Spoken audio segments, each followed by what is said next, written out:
Hermogenes Policarpio.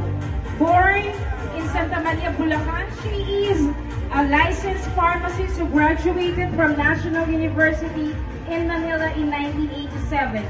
She dedicated 15 years of service to Kataniang Pharmacy before establishing her own brand, Wetas Pharmacy, known for affordable medicine. With 28 years in the industry, she expanded her services to multiple communities and diversified into supermarkets and commercial rentals. She is an active member of professional organizations and is recognized for her commitment to patient care and entrepreneurship in the MBS community, including the barangays of San Lorenzo, San Mateo, Bigte, and Binuyan.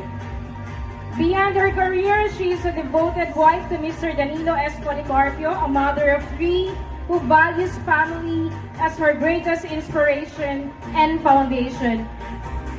Mrs. Benita Hermogenes Policarpio, our outstanding citizen in the field of pharmacy.